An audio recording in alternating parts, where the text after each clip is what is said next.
মা ফাতেমার নয়নের মনি। শহীদ কালাম একটু ধীরস্থিরভাবে শ্রবণ করবেন। সে কারবালার মর্মান্তিক করুণ কাহিনী সম্পর্কে কবি লিখছেন, মা ফাতেমার নয়নের মনি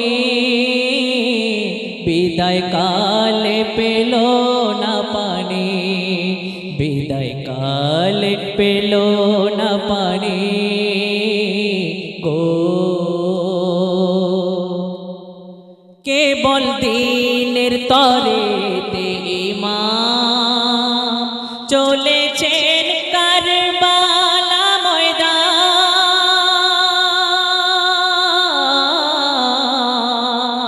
কেবল দিনের তরে তে ইমাম চলেছেন কারবালা ময়দান। আর যেদিন রেখে গেছেন নানা জান, হুসেন রাখিল তার অমর নিশানি। মা ফাতেমার নয়নের মনি বিদায় কালে পেল না পানি। এই গজলটির কথা বলছিলেন তো? তারপর যখন পূবের আকাশে হিজরি 100 সালের মাস হলো মুহররম, সারা রাত্রি হাঁটিয়া চলে বৃহৎ কাফেলা ইমাম। আর যতই চলে অজানা পথে ততই পারে পেরেশানি। মা ফাতেমার নয়নের মনি বিদায় কালে পেল না পানি। যখন পূবের আকাশে উজ্জ্বল রবি উঠে আসে, যখন পূবের আকাশে উজ্জ্বল রবি উঠে আসে, আর তখন মা ফাতেমার লাল হাজির হলো অচেনা দেশে।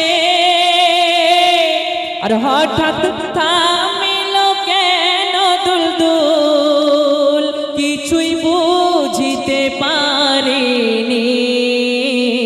মা ফাতেমার নয়নের মনি বিদায় কালে পেল না পানি।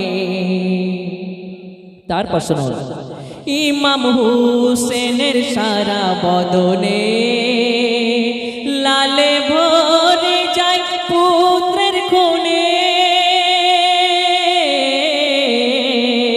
ছেলের তরে বলে বারে বার, ঘুমিয়ে জানা কোলে আবার, কবু লাগবে না পিপাসায়ার, না ডাকিবে তোর মা জননী।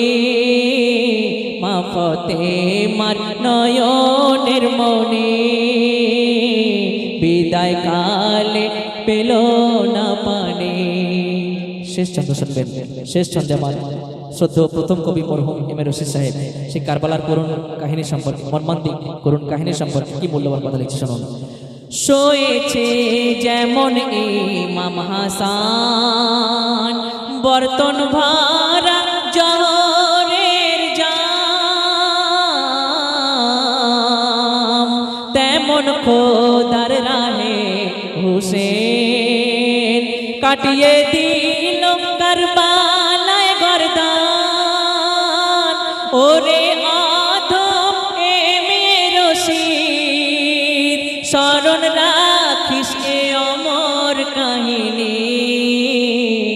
মা ফাতেমার নয়নের মনি বিদায় কালে পেল না পানি, বিদায় কালে পেল না পানি।